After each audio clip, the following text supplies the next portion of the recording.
ئەم کاتان باشە ماندوونە بن هاوڕێیان هیوادارم هەموو لە هەر شوێنێک بن لە خۆشیدا بن. ئەمڕۆکە پوختەیەک لەسەر استراتیژی ئاسایشی نەتەوەیی وڵاتە یەکگرتوەکانی ئەمریکا کە لە ساڵی 2025 ینی ئەم ساڵەکە دەرچوو تازە دەرچووە لە ڕاستیدا دەمەوێ گفتوگۆیەکتان لەگەڵدا بکەم. هەروەکو دەزانن هەر چەند ساڵێک ئیتر لە دوای 2022 ئەمە یەکەمین راپۆرتە لە سەردەمێکدا ئیتر دەردەخرێت کە دۆناڵد ترامپ لەسەر دەسەڵاتە سیاسەتی نوێی ئەمریکا و استراتیژیەکەی چ لە ناوخۆ چ لە دەرەوە هەمووی گۆڕیوە. ئیتر ئەمانە زۆر گرنگن بۆ ئەوەی ئێمە بتوانین داهاتوی خۆماندا تێدا ببینین. هەروەکو دەزانن ئەو راپۆرتێکی استراتیژیە، واتە باس لە استراتیژی ئایندەی ئەمریکا دەکات چ لە ناوخۆ و چ لە دەرەوە و بە تایبەتی ئێمە لەسەر ڕۆژهەڵاتی ناوەڕاستدا زیاتر قسە دەکەین. ئەو راپۆرتەوە یانیش ئەو بەڵگەنامەیە کە لە سەرەتای مانگی کانونی یەکەمی 2025 لەلایەن ئیدارەی ترامپەوە بڵاو کرایەوە، لە ڕاستیدا ڕەشنووسەکەی لە تشرینی دووەمی ئەم ساڵەکە ئیتر نووسراوەتەوە، بەڵام لە کانونی دووەم ئیتر ڕاگەیەندرا. استراتیژیەکە بەناو نیشانی نەخشە ڕێگایەک بۆ دڵنیابوون لەوەی ئەمریکا وەک مەزنترین و سەرکەوتووترین نەتەوە لە مێژووی مرۆڤایەتیدا دەمێنێتەوە، گەڕانەوەیەکی یەکلاکەرەوەیە بۆ پرەنسیپەکانی ئەمریکا لە پێش هەمووان، ئەمریکا فێرست، جەختکردنەوە لە سەروەری ناوخۆیی، سربەخۆی ئابووری، سیاسەتی دەرەوەی واقع بینانە، یعنی بزانەوە ئەڵێ واقع بینانە واتە لەسەر بنەمای پرەنسیپ نییە بەڵکو لەسەر بنەمای واقع بینانەیە. کۆڵەکە سەرەکیەکانی ئەو راپۆرتە دەمەوێت لەگەڵتان باس بکەم. یەک، بەرگری نیشتیمانی و تێڕوانینی نوێی ترامپ بۆ بەرگری نیشتیمانی. ئەو پێی وایە سنوور وەک ئەولەویەتی ژمارەیەک، بەڵگەنامەکە ئاسایشی سنوورەکانی ئەمریکا وەک گرنگترین بەرژەوەندی ئاسایشی نەتەوە دەناسێنێت، ڕای دەگەێنێت کە سەردەمی کۆچی بە کۆمەڵ کۆتایی پێهاتووە و دەسەڵات دەدات بە بەکارهێنانی سوپا بۆ پاراستنی سنوور و شەڕی مافیاکان. وای نووسیوە. ئیتر هەروەها هەر لە پەیوەندیدا لەگەڵ بەرگری نیشتیمانی و تێڕوانینی نوێی ترامپ تەرکیز لەسەر نیوەگۆی ڕۆژئاوا، استراتیژیەکە دووپاتی مەزهەبی مۆنڕۆ دەکاتەوە لەگەڵ زیاد کراوێکی نوێی ترامپ کە ڕادەگەینێت کیشوەری ئەمریکا یعنی باکوور و باشووری ناوچەی دەسەڵاتی تایبەتی ئەمریکایە. سەقامگیری لەو ناوچەیە لە پێشترە وەک لە ئەوروپا یان ڕۆژهەڵاتی ناوەڕاست. یعنی ئێمە دەزانین لە استراتیژی پێشووتری پێش ترامپی ئەمریکادا ئەوروپا ناوچەیەکی استراتیژیک و لە پێشینەی ئەمریکا بوو. هەر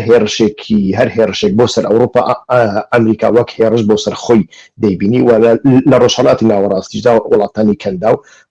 بە هەمان شێوە. یعنی ئێمە بینیوە ساڵی 1991 کە ڕژەمی سەدام کوێتی داگیر کرد، چەند ڕۆژی پێنە چون ئەمریکا ئیتر هەموو هێزی خۆی دابەزاندە سعودیا و لەوێ هێرشیان کردە سەر عێراق و عێراقیان لە کوێت دەرخست. خاڵی دووەم، ئاشتی لە ڕێگای هێزەوە و واقعبینی، واتە کۆتایی هێنان بە جەنگە بێکۆتاکان. بەڕوونی راپۆرتەکە ڕەتی دەکاتەوە کە ئەمریکا هەوڵی نەتەوە سازی یعنی ناشنال بڵدینگ یان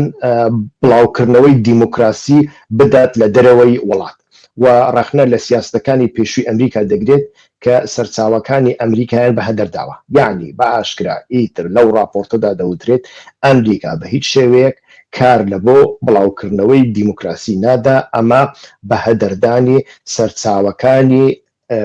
ویانیش پارە و چەک و هێزی ئەمریکایە. ئیتر ئەمە ڕوون و ئاشکرایە کە ئەمریکایەکی نوێ لە پێش ئێمەدا هەیە. خاڵێکی دیکە هەر لەسەر ئاشتی ویانیش واقع بینی باسی بەرپەرزدانەوە واتە دەتەرانس دەکا، جەخت لەسەر هێزی کوشندەی سەربازی و گوشاری ئابووری دەکرێتەوە بۆ ڕێگەگرتن لە شەڕ پێش ئەوەی ڕوو بدات، نەک دەستێوەردان دوای ڕووداوەکە. یعنی استراتیژی نوێی ئەمریکا ئەوەیە لە هەر شوێنێکدا ئەو شەڕانێکە هەنە دەستی تێوەرنادا بەڵکو هەوڵ ئەدا شەڕ نەبێت. هەوڵ ئەدا شەڕ نەبێ و لە بۆ ئەوەش هێزی ئابووری خۆی بەکاردێنێ، واتە هێزی سەربازی بەکار ناهێنێ، هێزی ئابووری دیپلۆماسی بەکاردێنێ، پاشان گواستنەوەی خاڵێکی دیکە لەوێدا هەر لەسەر ئاشتی ویان شواقع بینی باس لە گواستنەوەی بارگرانی دەکات، یعنی بردن شفتینگ گۆڕانکاریەکی گەورەیە لە هاوبەشیکردنی بارگرانی بۆ گواستنەوەی بارگرانی. ئەمریکا ئیتر چیتر پارێزگاری لە هاوپەیمانە دەوڵەمەندەکان ناکات بە خۆڕایی، پشتیوانی ناتۆ مەرزدار دەبێت بەوەی وڵاتانی ئەوروپا خەرجیەکانیان زیاتر بکەن، یعنی ئیتر بە هیچ شێوەیەک ئەمریکا ناکەوێتە ناو شەڕێک کە شەڕی ناتۆ بێ، شەڕی ئەمریکا بێ، یعنی ئیتر ئەو مادەی پێنجە کە پێشتر زۆر وڵات لە ترسی رووسیا و یانیش لە ترسی وڵاتێکی دیکە بوونە ئەندامی ناتۆ بۆ ئەوەی سوود لە مادەی پێنجەم وەربگرن کە هێرشکردنە سەر ئەندامیی ناتۆ، هێرشکردنە بۆ سەر هەموو ناتۆ، ئیتر ئەمە لە ئارادا نەمایە. لە هەمان کاتدا ئەگەر رووسیا سبەینێ هێرشی کردا سەر بڵین ئەوروپا، ئیتر ئەمە ئەمریکا ئەمە وەک کێشەیەکی خۆی بە هیچ شێوەیەک نابین. و خاڵی سێم پەیوەندیەکان لەگەڵ ئزل هێزەکان. رووسیا و ئۆکرانیا استراتیژیەکە دوای وەستانی خێرای شەڕ، یعنی سەبارەت بە رووسیا و ئۆکرانیا سەرەتا خاڵێکی سەبارەت بە رووسیا و ئۆکرانیا ئەمە لە پەیوەندی ئەوان پەیوەندی نوێی ئەمریکا لەگەڵ زل هێزەکان باس لە رووسیا و ئۆکرانیا دەکات. استراتیژیەکە داوای وەستانی خێرای شەڕ دەکات لە ئۆکرانیا و درێژەکێشانی شەڕەکە بە زیانێکی بەرژەوەندی ئەمریکا دەزانێت. ئاماژە بەوە دەکات کە دەبێت سەقامگیری لەگەڵ رووسیا دروست بکرێتەوە و ڕەخنا لە سەرکردایەتی ئەوروپاش دەگرێت، یعنی بە ئاشکرا ئەڵێ ئەو شەڕە ئێوە ساستان کرد و دەبێ ئێوە باجەکەی بدەن و من بە هیچ شێوەیەک ئیتر تەماشای استراتیژی و بەرژەوەندی ئێوە و ڕوانگەی ئێوە بۆ رووسیا و ئۆکرانیا ناکەم، من ڕوانگەیەکی تایبەتم هەیە، ئیتر لەو ڕوانگەیەوە تەماشای شەڕەکە دەکەم و بە زووترین کات دەمەوێ بیوەستێنم. جا ئەگەر وەستاندی بێگومان لێرەدا چی ئەبێ ئەنجامەکەی دەبێت کە وەستاندی کرم لێگەڕێ، بەڵام لە هەمان کاتدا دۆنباس ناوچەی دۆنباسیش ئیتر بە تەواوەتی دەدات بە رووسیا، ئیتر رووسیا کەمێکی ماوە هەموو دۆنباس کۆنتڕۆڵ بکە، کاتی دۆنباسی دا بە رووسیا لە هەمان کاتدا ئیتر یەکێک لە مەرجەکانی رووسیاش کە پێشتر وتوێتی ئۆکرانیا نابێ ببێتە ئەندامی ناتۆ و نابێ ئەو سەرکردایەتی ئێستا لەسەر دەسەڵات بمینێ. کەواتە ئیتر رووسیا لە دەریای ڕەش هەمووی حاکم دەبێت و ئیتر هەتا سەر سنووری ئەوروپاش ئیتر حاکمیەتی رووسیا دەست پێ دەکاتەوە. لە هەمان کاتدا ئیتر یەک لە نیازەکانی دۆناڵد ترامپ ئەوەیە لە ئایندەدا رووسیا لەگەڵ رووسیا ئیتیفاقێک بکات بۆ ئەوەی رووسیا ئیتر چیتر نەچێتە باوەشی چین، لەگەڵ چین ئیتیفاق نەکەوە، یانیش لە چین دووری بخاتەوە. لێرەدا مەبەست ئەوە نییە کە رووسیا لەگەڵ ئەمریکا دژ بە چین شەڕ بکات، بەڵکو ئەوەیە کە لە کاتێکدا ئەمریکا دەیهەوێ هێزی چین کۆنتڕۆڵ بکە، رووسیا نەبێتە بربەست لە بەرامبەر ئەو هەوڵەی ئەمریکا. خاڵی دووەمی پەیوەندی لەگەڵ زل هێزەکان چینە.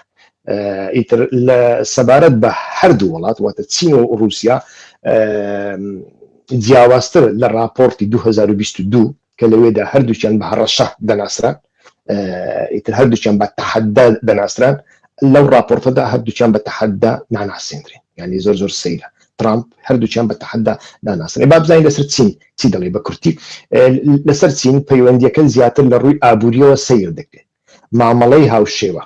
یعنی ئێمە چۆن مامەڵە دەکەین ئێوەش ئەو مامەڵە بکەین. ئامانجەکە سەربەخۆیی ئابووری و ڕاستکردنەوەی بازرگانیە لەگەڵ پابەندبوون بە ڕێگریکردن لە هێرش بۆ سەر تایوان،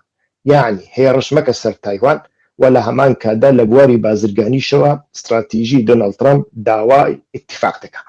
داوا دەکات لەگەڵ چین ئیتر ئیتیفاقی بکە بۆ ئەوەی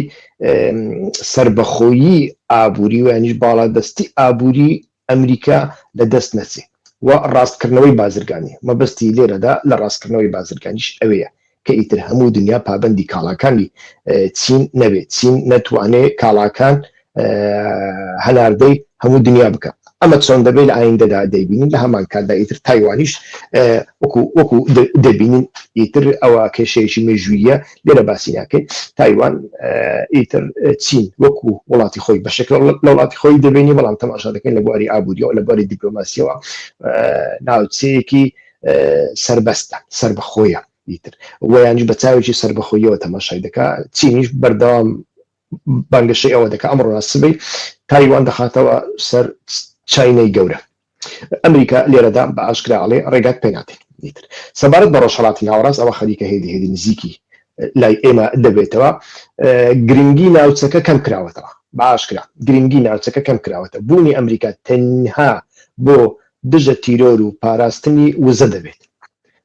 ڕەتی دەکاتەوە بچێتە ناو ململانەی ناوچەیەکانەوە دەمەوێت لێرەدا تۆزێک لەسەر ڕۆژهەڵاتی ناوەڕاست ڕابۆستم چونکە من هەموو راپۆرتەکەم بە درو درێژی خوێندویتەوە لێرەدا بەشێکم کورت کردوێتەوە بۆ ئێوە چونکە راپۆرتەکە زۆر درو درێژە و ناتوانم هەمووی بخوێنمەوە لە بەرنامەیەکدا باشکرا ئەمریکا ئەڵێ ئیتر ڕۆژهەڵاتی ناوەڕاست گرنگی نەماوە چی گرنگی نەماوە یعنی لە ڕۆژهەڵاتی ناوەڕاستدا ئەمریکا لە پێناوی بەدەستهێنانی نەوت و خاست تێناکۆشێ بەڵکو ئەمریکا دەیەوێت وزە بپارێزێ وزە پاراستن چییە یعنی ڕۆژهەڵاتی ناوەڕاست لەمە دووە بۆ ئێمە گرنگ نییە وزەمان بە فیرۆدا و ئێمە ئەو وزەیە بۆ ئەوە ناپارێزین کە دەستی بەسەردا بگرین بەڵکو بۆ ئەوە دەپارێزین کە ئەو وڵاتانەی دژ بە ئێمە فرسەتێک نەبینن کاتێک ئێمە لە ڕۆژهەڵاتی ناوەڕاست دەکشینەوە ئەڵێن بێ بایەخ بووە ینی بێ بایەخ نەبووە بایەخی کەم بۆتەوە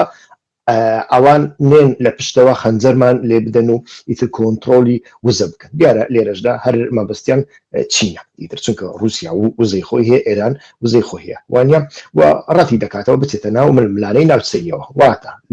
لەسەر ناوچەیەکدا لە نێوان دوو وڵات دا کێشەیەک هەبوو ئەمریکا ناچێتە ناو ململانەکە پاشان خاڵی چارەم لەسەر ناسیۆنالیزمی ئابووری وەک ئاسایشی نەتەوەیی باسی پیشە سازیکردنەوە دەکا ئاسایشی نەتەوەیی ڕاستەوخۆ دەبەستێتەوە بە بەهێزکردنی پیشەسازی ناوخۆی داوای باجی گومرگ تعریفەی تند و سیاسەتی پارێزگاری دەکات بۆ گەڕانەوەی کارگە گرنگەکان وەک چەک چیپ و دەرمان خاڵی دیکە سەبارەت بە ناسیۆنالیزمی ئابووری و ئاسایشی نەتەوەیی باسی باڵادەستی وزە دەکات ئەڵێ سربەخۆیی لە وزەدا زیادکردنی بەرهەمهێنانی نەوت گاز و ئەتۆم وەک چەکێکی استراتیژی سیر دەکرێت بۆ کەمکردنەوەی پشت بەستن بە وڵاتانی دەرەوە ئیتر خۆمان دەزانین ئەمریکا هەتاوەکو ئێستا یۆرانیۆم لە رووسیا دەکرێت چیپ دروست دەکا بەڵام بۆ ئەوەی چیپت هەبێ پێویست بە کانزا دەگمەنەکانە ئەو کانزا دەگمەنانە لە 16 لە دەستی چیندانە لە بۆ هەندێک ئەمریکایی تر ئەڵێ دەبێ نەوت و غاز و ئەتۆم وەک چەکێکی استراتیژی سیر بکرێت بۆ کەمکردنەوەی پشتبەستن بە وڵاتانی دەرەوە چاکسازی لە دامەزراوەکان خاڵی پێنجەمامە ئیتر ئێستاکە کۆتایی پێدێ راپۆرتەکە دێمە سەر هەڵسەنگاندن تۆزێک چاوەڕێ بکەن لە چاکسازی و دامەزراوەکاندا خاڵێک هەیە لادانی بە سیاستکردن واتە ئەمریکا پیلانی هەیە بۆ لابردنی ئەو دەستپێشخەریانەی کە بە DEI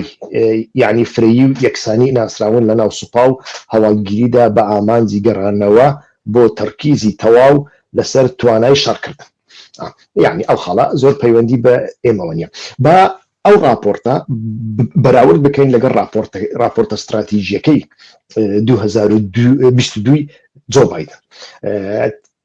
تەماشا بکەن لە سەردەمی جۆ بایدندا تێڕوانینی سەرەکی بریتی بوو لە دیموکراسی دژی دکتاتۆری بەڵام لە سەردەمی ترامپدا باس لە سەروەری و واقعبینی دەکرێت یعنی کارمان بە دیموکراسی نییە کارمان بەون یەکێ دکتاتۆرە بەڵکو ئێمە کارمان بەوەیە ئەمریکا فەرست و ئێمە دەبێ واقعبین بین ئەو واقعا قبول بکەین سەبارەت بە هاوپەیمانی بایدن لە 2022 دا ئەیگوت بەهێزکردن و سەرکردایەتیکردنی هاوپەیمانە ئێستا کە ترامپ دەڵێن مامەڵەی بازرگانی گواستنەوەی بارگرانی یعنی ئەو بارە قورسەی کە پێشتر ناتۆ وڵاتانی ئەوروپا وڵاتانی کەندا و هاوپەیمانەکانمان لەسەر ملی ئێمەیان دانابوو دەبێت لە مەوضوع بە خۆیان چارەسەریەک لە بۆ خۆیان ببینەوە سەبارەت بە ڕۆلی جیهانی لە راپۆرتی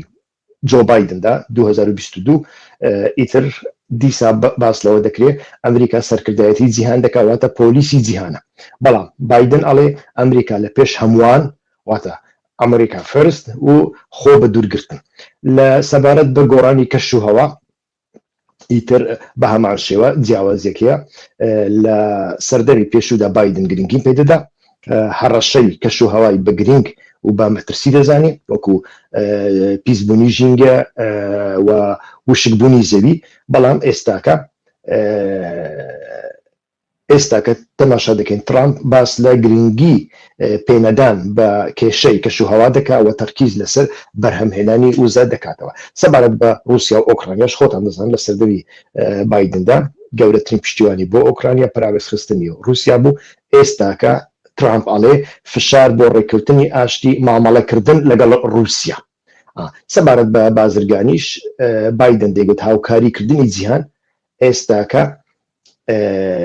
ئێستاکە تەماشا دەکەین ترامپ ئەڵێ پارێزگاری پرۆتێکشن و ڕێککەوتنی دووقۆڵی هەروەها سەبارەت بە چین ئیتر پەیوەندیەکە زیاتر لە ڕووی ئابوووریەوە سیر دەکرێت واتە مامەڵەی هاوشێوە ڕێککەوتنی دووقۆڵی ئامانجەکە سەربەخۆی ئابووری و ڕاستکردنەوەی بازرگانیا لەگەڵ پابەندبوون بە ڕێگریکردن بۆ سەر تایوان سەبارەت بابینە سەر ئانالی سەبارەت بە ڕۆژهەڵاتی ناوەڕاست راپۆرتەکە کە لە خولی دووەمی سەرۆکایەتی ترامپدا دەرچووە جەخت لەوە دەکاتەوە کە ڕۆژهەڵاتی ناوەڕاست چیتر نابێت بەشێکی سەرەکی بێت لە سیاسەتی دەرەوەی ئەمریکادا ئەوەش بەهۆی سربەخۆیی ئەمریکا لەو زەو کەمبوونەوەی مەترسیەکان واتە ئێستاکە مەترسیەکان لەسەر ئەمریکا نەماون و وزەش سربەخۆ بووە لێرەدا خاڵە سەرەکیەکانی راپۆرتەکە دەبینین کە سەبارەت بە ڕۆژهەڵاتی ناوەڕاست زیاتر باسی تورکیا و ئێران لە بۆ ئێمە گرنگە باس لەوانە دەکەین یعنی یەکەمینیان استراتیژی گشتی گواستنەوەی بەرپرسیارەتیە لە ڕۆژهەڵاتی ناوەڕاستیشدا واتە راپۆرتەکە ئاماژە بە کۆتایی هێنان بە سەردەمی نەتەوەسازی نیشن بڵدینگ و دەستێوەردانی سەربازی گەورەی ئەمریکا دەکات کۆتایی بەوە نەهاتووە ئیتر لە بۆ ئەمریکا مەسەلەی دیموکراسی و ئەمانە گرنگ نییە وانیش ئەمن نەتەوەیەک ساز بکەم و نەتەوەیەک بپارێزم ئەمە بەی شێوەیە گرنگە و ئەمە بارگرانیە بۆ سەر ئەمریکا دەبێ ئەوە بگوازرێتەوە لە هەمان کاتدا کەمکردنەوەی تەرکیز ئەمریکا لە بڕی ڕۆژهەڵاتی ناوەڕاست گرنگی بە کێبڕکەی زلهێزەکان واتە چین و نیوەگۆی ڕۆژئاوا دەدات خاڵێکی دیکە هاوبەشی ئابووریە ناوچەکە وەک ناوەندێک بۆ وەبەرهێنان زیرەکی دەستکرد AI و وزەی ئەتۆمی مەدەنی دەبیندرێت ئەوە باسی ڕۆژهەڵاتی ناوەڕاست دەکەین کە ئێستا دەبینین لەگەڵ سعودیا و لەگەڵ ئیمارات و لەگەڵ ئیسرائیل خەریکە نەک تەنیا وەک ناوچەی شەڕ واتە ئەمریکا لەمە دووە تەماشای ناوچەکە دەکات وەک ناوەندێکی وەبەرهێنان زیرەکی دەستکرد و وزەی ئەتۆمی مەدەنی لێرەدا ئیتر من نەوتم هەیە من غازم هەیە من لە بۆ ئەمریکا گرنگم ئیتر ئەمانە هیچ نایخوایتر ئەگەر لایەنێکیش لەسەر تەلەڤیزیۆن لەسەر رادیۆ ئەم زۆرە قسانەی کرد ئەمە بەڕاستی قسەی بێبایەخ ئەوەی لێرەدا گرنگە ئەتۆ زیرەکی دەستکردت هەیە گرنگی پێ دەدەی ئەتۆ وزەی ئەتۆمی مەدەنیت هەیە گرنگی پێ دەدەی و ئەتۆ وەبەرهێنانەکانت چی ئەمە زۆر گرنگە پاشان کۆتایی هێنان بە سەرزەنشتکردن واتە استراتیژیەکە دەڵێت ئەمریکا چیتر سەرزەنشتی هاوپەیمانەکانی بەتایبەت وڵاتانی کەنداو ناکات لەسەر پرسەکانی حکومڕانی و مافی مرۆڤ بەڵکو وەک خۆیان قبولیان دەکات بۆ بەهێزکردنی هاوکاری ئەمنی یعنی لێرەدا ئیتر لە بۆ کەسانی وەکو ئێمەش پێویستە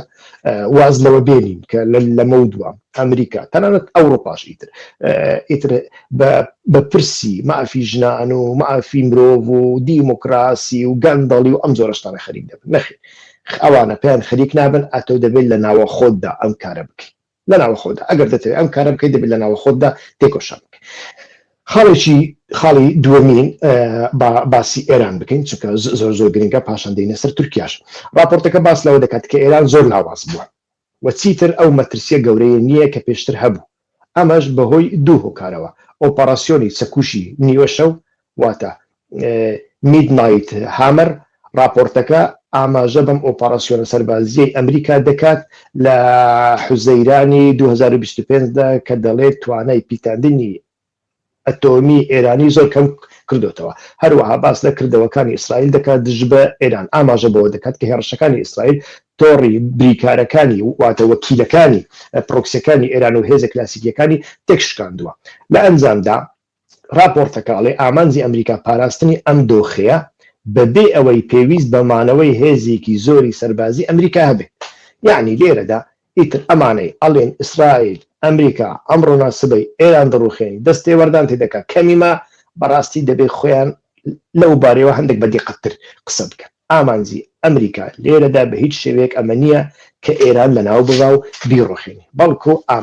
ئامانجی ئەوەیە کە ئیتر ئەمریکا چیتر هەڕەشە نەبێ بۆ سەر ناوچەکە و بە تایبەتیش بۆ سەر ئیسرائیل. ئەگەرنە ئەمریکا کێشەیەکی ئەو تۆی لەگەڵ ئێراندا نییە. بابینە سەر تورکیا خاڵی سەرەکی یعنی لە راپۆرتەکەدا بە پێچەوانەی سەردەمی بایدن بەڕاستی لە راپۆرتەکەدا ئەمجارە تورکیا وەک لایەنێکی گرنگی ناوچەکە دەناسرێت کە پێشتر لە راپۆرتەکەی بایدندا ئەگەر تەماشا بکەین تورکیا وەک هاوپەیمانێکی ناچاری ناتۆ سیر دەکرێت. ئێستا کە لە راپۆرتەکەدا تورکیا وەک لایەنێکی گرنگی ناوچەکە دەناسرێت کە دەبێت بەرپرسیارەتی زیاتر لە ئەستۆ بگرێت. یعنی هاوپەیمانێکی گرنگە بەڵام هەندێک کاری پێدا دەبێت ئەو کارانە جێبەجێ بکات. با بزانین ئەم کارانە چییە؟ دیپلۆماسی غەزە ستایشی ڕۆلی تورکیا دەکات لەگەڵ مسر و قەتەر لە نێوەندگیری بۆ پیلانی ئاشتی کە 20 خاڵە 21 خاڵ بوون بەڵام خاڵی یەکەم لێ دەرکرات بریتی بوو لە ئەوەی کە ئیسرائیل داوای لێبوردن لە قەتەر بکات ئەوەش دۆناڵد ترامپ بەخۆی کردی. واتە لەسەر تورکیا ناچارە لە دیپلۆماسیەتی غەزە ڕۆڵ بجێڕێ لەگەڵ مسر و قەتەر بۆ نێوەندگیری بۆ پیلانی ئاشتی کە لە 20 خاڵ پێک دێ و ئاگربەست لە غەزەدا بە بەکارهێنانی کاریگەریەکانی تورکیا لەسەر حەماسەوە سەبارەت بە سووریا. ئەمە زۆر مەترسیدارە. تورکیا لەگەڵ ئیسرائیل و وڵاتانی عەرەبی وەک هاوبەشێکی سەرەکی دەبینرێن بۆ سەقامگیرکردنی سووریا کە ئەمەش ڕێگە بە ئەمریکا دەدات لەو وڵاتە بکشێتەوە. خاڵێکی دیکە سربەخۆیی بەرگری راپۆرتەکە هانی پەرەپێدانی پیشەسازی سەربازی تورکیا وەک درۆنەکان دەدات چونکە یارمەتی دەرە بۆ ئەوەی هاوپەیمانان خۆیان ئاسایشی خۆیان بپارێزن. ئەمەتان بینی؟ یعنی لێرەدا بەڕاستی پاشان دێم کە ئەوە لەسەر کوردەکان لە سیاسەتی ڕۆژانەدا گۆڕانکاریی دروست کردووە. راپۆرتەکەدا هەندێک نمونەی ڕۆژانەییتان پێدەدەم کە ئەمە زۆر مەترسیدارە. باشە بەڵام سەرەتا باسی ئیسرائیلیش بکەین. ئیسرائیل و ئاشتی ناوچەکە ئەمە لە خاڵی چوارەمدا باسی لێوەکراوە لە ڕۆژهەڵاتی ناوەڕاستدا سەبارەت بە ڕۆژهەڵاتی ناوەڕاستدا باس لە فراوانکردنی ڕێککەوتنەکانی ئیبراهیمی دەکات. ئەمریکا بەردەوام دەبێت لە هەوڵدان بۆ ئاساییکردنەوەی پەیوەندیەکانی نێوان ئیسرائیل و جیهانی ئیسلامی. پاشان باس لە بەرژەوەندی سەرەکی دەکا سەرڕای کشانەوەی هێزەکان یعنی هێزەکانی ئەمریکا پاراستنی ئاسایشی ئیسرائیل و ئازادی هاتوچۆی کەشتی لە گەروی هورموز وەک بەرژەوەندی سەرەکی ئەمریکا دەمێنێتەوە. سەبارەت بە غەزە راپۆرتەکە کۆتایی هێنانی جەنگی غەزە و گەڕانەوەی باڕەمتەکان وەک تەواوکردنی ئەرکەکە دەبینێت کە ڕێگا دەدات بە جێبەجێکردنی ئەم استراتیژیە نوێیە. بە کورتی راپۆرتەکە دەڵێت بەهۆی ئەوەی ئێران شکاوە و ڕێککەوتنەکان کراون ئەمریکا دەتوانێت هێزەکانی کەم بکاتەوە و یانیش بکشێنیتەوە ئەرکی پاراستنی ئاسایش ڕادستی هێزە ناوچەیەکانی وەک تورکیا ئیسرائیل و سعودیە دەکات خۆی تەرکیز دەخاتە سەر کێشە ناوخۆیەکانی. استراتیژی ئاسایشی نەتەوەیی ئەمریکا یعنی NSS بۆ ساڵی 2022 لە دقەکەیدا ئیتر تەماشا بکەن لێرەدا سەبارەت بە کوردەکان و یانی سەبارەت بە هێزەکانی سووریای دیموکراتیک لە راپۆرتەکەی ساڵی 2022دا لە سەردەمی بایدندا لەوێدا بەڕوونی ناوی هێزەکانی سووریای دیموکراتیک هەسەدەی کەم هێنابوو و ینی زۆر وەسفی نەکردوون بەڵام لە جیاتی ئەوە بەڵگەنامەکە زمانێکی گشتی و فراوان نی بەکارهێنابوو بۆ ئاماژەکردن بە پەیوەندیەکانی لە ناوچەکەدا. هەسەدا ئەو کاتە دەچووە ژێر چوارچێوەی ئاماژە گشتیەکانی بەڵگەنامەکە بۆ هاوبەشەکان واتە پارتنەر نەوەکو هاوپەیمانەکان نەوەکو ئالیانس واتە پارتنەر لە دژی تیرۆردا. ئەو کاتە ناوی هەسەدا هێزەکانی سووریای دیموکراتیک بۆ شێوات بوو. لەو راپۆرتەدا بە هیچ شێوێک باس ناکرێت باسی تورکیا دەکرێت. ئەوە مەترسیەکە. لایەنە سەرەکیەکانی چۆنیەتی مامەڵەکردنی استراتیژیەکەی 2022 لەگەڵ ئەو دۆخەی کە حەسەدە تێیدا کاری دەکرد ئەمانەی دەگرتنەوە ئۆپەراسیۆنەکان بەسەرکردایەتی هاوبەشەکان استراتیژیەکە جەخت لە گۆڕانکاری دەکردەوە بە ئاراستەی دوورکەوتنەوە لە دەستێوەردانی سەربازی بەرفراوانی ئەمریکا وەک نەتەوە سازی و ڕووکردنە پشتیوانیکردنی هاوبەشە ناوخۆیەکان دەڵێ دەیگوت ئەمریکا هاوپەیمانان و هاوبەشەکانی بەهێز دەکات بۆ بەرەو پێشبردننی ئاشتی و ئاسایشی ناوچەکە یعنی لە سەردەمی بایدندا ئەم جۆرە تێڕوانی نەهەبوو هێزەکانی سووریای دیموکراتیک ئیتر هاوبەشن نەوەک هاوپەیمان ئەو کات هاوپەیمان نەبوون ئێستا هاوپەیمانین هیچ کات هاوپەیمان نەبووین بەڵام هاوبەش بووینە و ئەمریکا لە جیاتی ئەوەی بەخۆی لە بۆ ئەوان بچێتە ناو شەڕێکی بەرفراوان ئەوانی بەهێز دەکرد بۆ ئاسایشی ناوچەکە و دژی تیرۆی و ئیتر لە استراتیژی ئەو کاتیدا پابەند بوون بە لە ناوبردننی هەڕەشە تیرۆریستەکان بە تایبەتی داعش دووپات دەکرایەوە بەڵام جەختی لەسەرەوە دەکردەوە کە ئەمە لە ڕێگای هێشتنەوەی توانای سەربازی بۆ پشتیوانی هاوبەشەکان دەکرێت نەوەک لە ڕێگای سەرکردایەتیکردنی بەهێزی پیادەی ئەمریکا بۆ گۆڕینی ڕژێمەکان تێکەڵبوونی هەرێمی استراتیژیەکە تەرکیزی لەوە دەکردەوە سەر هێورکردنەوە و تێکەڵبوون لە ڕۆژهەڵاتی ناوەڕاستدا بۆ ململانەیەکان وەک ناوچەیەکی سووریا کە دیپلۆماسیەت لە پێش بابەتی سەربازی بوو جیاوازیەکی گرنگ هەیە هەرچەندە بەڵگەنامەی استراتیژیەکە خۆی گشتی بوو بەڵام جێبەجێکردنی ئەو استراتیژیە کە لە داواکاریەکانی بودجەی وەزارەتی بەرگری و راپۆرتەکانی وەزارەتی درەوەی هەمان ساڵدا دەرکراون بەڕوونی هێزەکانی سووریای دیموکراتیک وەک هاوبەشی سەرەکی ئەمریکا لە سووریا دژی داعش دەمینران و بودجیان بۆ دیاری دەکرا و لە هەمانکاندا سندوقی مەشق و پرچەکردنیش بۆ دژایەتیکردنی داعش تەماشا بکەن مەزلوم عەبدی لە لێدوانی هەرە داویەدا کە دوێنێ بەیانی کەوتە بەردەست لە بۆ کوێ لە بۆ جاروسەلام پۆست جاروسەلام پۆست چێە یەک لە ڕۆژنامە سەرەکیەکانی ئیسرائیل جاری یەکەمە مەزلوم عەبدی لێدوان بۆ ئەوان ئەدا و لێدوانەکەی دەکەوێتە دوای بڵاوکردنەوەی ئەو راپۆرتە ینی ئاشکرابوونی ئەو راپۆرتەی استراتیژی نوێی ئەمریکا لەوێدا مەزلوم عەبدی بە ئاشکرا بووە بەنیاز بەڕای من بەنیازێک ئەو لێدوانەی لە بۆ جاروسەلام داوە پێشتر خۆی دەپاراست یعنی ئێمە دەزانین پەیوەندیەک بەردەوام هەبووە هەیە لە نێوان ئیسرائیل و هێزەکانی سووریای دیموکراتیک بەڵام خۆی دەپاراست ئاشکرا نایدەویست لێدوان بدا لە بوانیان لەگەڵەوە ڕسم بگرێ و دەرکەوێ هاتو چۆ بکە زۆر ئیلهام ئەحمەد بە تەلەفۆن قسەی دەکرد بەڵام ئەم جارەیان مەزلوم عەبدی ناچار دەبێت لەگەڵ جاروسەلام قسە دەکا و لەوێدا پەیامێک دەگەینی ئەڵێ دەمان هەوێ ئەنتیگرەی ناوسوپای دەوڵەتی سووریا ببین گوزارە لەو ترسەی ئەمریکا دەکات کە سیاست و استراتیژی خۆی لە ڕۆژهەڵاتی ناوەڕاستدا گۆڕیە و بە هیچ شێوەیەک بە ناڕاستەوخۆش باس لە پارتنەر هاوبەشەکانی ناکات کە لە ساڵی 2022دا لە راپۆرتی بایدندا وەک هاوبەش دژ بە تێرۆر باسی لێوەکرا بوو هاوکات لە راپۆرتی ئێستادا سووریا وەک هەڕەشەیەک نابیندرێ بۆ ئەمریکا بەڵکو پەسنی سووریا دەدات کە سووریا نوێ دەبێ هاوکاری بکرێت دەبێ ئابلۆقەکانی لەسەر هەبژێنەوە پەسنی تورکیا دەدرێ کە لە سووریا و لە غەزەدا ڕۆلی دیپلۆماسی گەورە دەبینێ و ڕۆلی تورکیا لە ئیندوستری واتە پیشەسازی دروستکردنی درۆن بە گرنگیەوە وەسف دەکرێت لێرەدا تەماشا دەکەین مەزلوم عەبدی ئەو لێدوانەی لە بۆ جاروسەلام پۆست یعنی دەیەوێ لە ڕێگای لۆبی ئیسرائیلی پەیامێک بداتە کۆنگرێسی ئەمریکا چونکە ئیتر ئێمە دەزانین کۆنگرێس لە ناو کۆنگرێسدا هەندێک دۆستی هێزەکانی سووریای دیموکراتیک و کوردەکان هەن بەڵام لە ناو حکوومەتی ئەمریکیدا جارێ شتێکی وا نابین بە هیچ شێوەیەک نەمان بینیوە حکوومەتی ئەمریکا ئیتر لێدوانی سەیرادا بە تایبەتی نوێنەرەکەی دۆناڵد ترامپ لە سووریادا تۆماس باران جاری یەکەم دەیگوت فدراسیۆن و خۆسەری و ئۆتۆنۆمی بە کەڵک ئێرە ناوێن پاشان لێی پەشیمان بووە گوتی دەکرێت چارەسەری بن ئەم جارە دیسان لە پلتفۆرمی دەوحەدا دیسان هەمان شتی گوتەوە دیسان گوتی ئەمانە چارەسەری نین لەوێدا وا دیارە وەڵامی ڕۆژنامە نووسێکی ڕووداوی داوەتەوە یعنی بە تایبەت قسەی لەسەرەمە نەکردەوە بەڵام هەر گرینگە ئیتر ئەمە تا ڕادەیەک تەماشا دەکەین نیگەرانیەکی لای هێزەکانی سووریای دیموکراتیک و خۆسەری دروست کردووە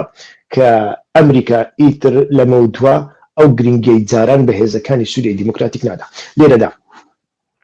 پرسیارەکە ئەوە نییە کە ئەمریکا ئیتر هێزەکانی سووریای دیموکراتیک بە تەواوەتی فڕێدا نەخێر هێزەکانی سووریای دیموکراتیک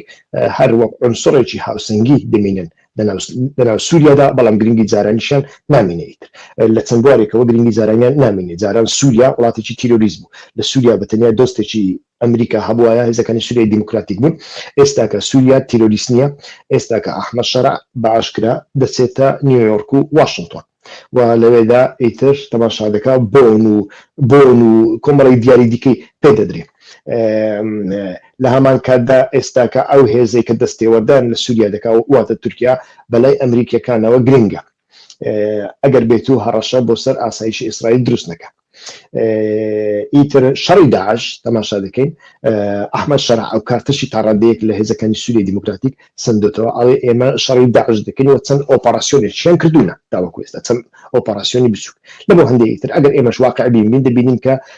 لە استراتیژی ئەمریکادا گۆڕانکاریەک هەیە سەبارەت بە کوردەکان لە سووریادا. ئیتر ئەمە چۆن دەبێ لە ئایندەدا ئەتوانین زیاتر بیبینین، واتای ئەوە نییە کە ئیتر ڕێگا دەدرێت تورکیا هێرشێک بکە. بێگومان ئەمڕۆکە تەماشا دەکەن لە سێ قۆڵەوە تورکیا هێزی گواستوتەوە بۆ ناوچەکە. من پێشتریش لە بەرنامەکارمدا وتومە ئەوە پەیوەندی بۆ هەیە کە هەتاوەکو ئێستا ڕێککەوتنێک ساز نەکراوە لە نێوان بەڕێوەبەرایەتی نوێ و هێزەکانی سووریای دیموکراتیک، هەتاوەکو ڕێککەوتنیش دروست ساز نەکرێت، هەڕەشەی شەڕ هەر دەمێنێتەوە. بەڵام ئێستا کە هەڕەشەیەکی وا لە ئارادا نییە کە هەموو ڕۆژ ئاوا بگرێتەوە، بەڵکو ناوچە لەوانەیە هەندێک شەڕ بکرێن بۆ هێزەکانی سووریای دیموکراتیک ناچاری سەر مێزە بکرێن. لەو بارەوە هێزەکانی سووریای دیموکراتیک تەماشا دەکەن لەلایەک پەنا لە بۆ ئیسرائیل دەبا لە ڕۆژنامەیەکی ئیسرائیل جاریەکەمە مەزلوم عەبدی لێ دووەر ئەدا لە هەمان کاتدا بمانەوێ نەمانەوێ ئەمە لە سوودی تورکیاشدایە، چونکە هێزەکانی سووریای دیموکراتیک و خۆسەری حتا تەنانەت پەکەکەش ناچارن زیاتر پێویستیان بە پارتی دیموکراتی کوردستان دەبێ بۆ پارتی دیموکراتی کوردستان نێوبژیوانیان پێ بکە لەگەڵ ڕەجەب تەیب ئەردۆغاندا. ڕەجەب تەیب ئەردۆغان هەر لە خۆیەوە لە کۆنفرانسی دووەمدا گڵۆپی سەوزی پێ نەکردووە بۆەوەی مەزلوم عەبدی بێ لەوێ قسە بکە. ڕەجەب تەیب ئەردۆغانی و ئاک پارتیش هەر لە خۆیانەوە گڵۆپی سەوزیان پێ نەکرد بۆ ئەوەی بارزانی بە هێزی زرێڤانیەوە بچێتە جزیرە خۆی نمایش بکە و خەڵکیش حتا لایەنگرانی پەکەکەش چاپڵەی بۆ لێ بدە. ئیتر ئەمە بە چەند شێوەیەک لە بەرژەوەندی تورکیادا دەبێت و ئەمە تا ڕادەیەک لە کاتێکدا دەبێت کە پێشتر ئەو ڕەخلێمان کردووە هێزەکانی سووریای دیموکراتیک بەردەوام یانیش خۆسەری بەردەوام قورسایی داوەتە سەر مەسەلەی سەربازی پەکەکە شوا بووە. لە بواری دیپلۆماسیدا ئێمە دیپلۆماسیەکی مؤسەسی ڕێک و پێک دیپلۆماسیەکی استراتیژیانە بەڕاستی نەمان بینیوە. ئیتر مەسەلەکە لەو چوارچێوەیەدا تەماشا بکرێ لە ئایندەدا زیاتر هەوڵ بدەین ڕوونکردنەوەی زیاتر بدەین. زۆر سوپاس تاوەکو ئێستا لەگەڵماندا بوون. ئەگەر دەتانەوێ بین لەسەر ئەم بەرنامە استراتیژیانە شتی واقع بینانەتەن بۆ باسکەن تکایە ئێوەش کەم تەرخەی مەکەن هەوڵ بدەن پشتگیری کەناڵەکەمان بکەن، ئەوانەی لایک دەکەن، ئەوانەی کۆمنت دەکەن و بە تایبەتی ئەمانەی ڤیدیۆکانمان بە دۆست و هاوڕێیان دەناسن داوایان لێ دەکەن ببن بە سوبسکرایب. کاتێکی خۆش بۆ هەمووتان، ڕێز و سڵاو هەر بژین. هیوا خۆشناو.